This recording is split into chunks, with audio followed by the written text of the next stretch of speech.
আসসালামু আলাইকুম রহমতুল্লাহি ওয়া বারাকাতুহু। দিনের জন্য যে সমস্ত সাহাবায়ে কেরাম নিজের জান দিয়েছেন, সেই সমস্ত সাহাবায়ে কেরামের কবরস্থানের পাশে দাঁড়িয়েছে। ইসলামের সর্বপ্রথম যুদ্ধ হক বাতিলের যুদ্ধ, যে যুদ্ধটি বদরের ময়দানে হয়েছিল।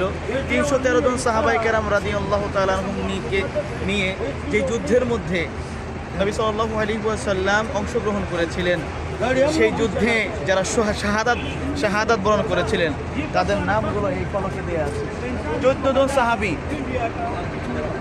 জন সাহাবী যাদের রক্ত ভেজা তলোয়ারের মাধ্যমে ইসলাম বিজয়িত হয়েছে, তাদের নামগুলো দেখতে পাচ্ছেন।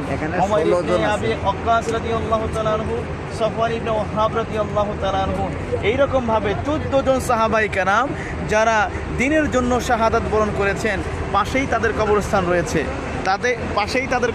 রয়েছে।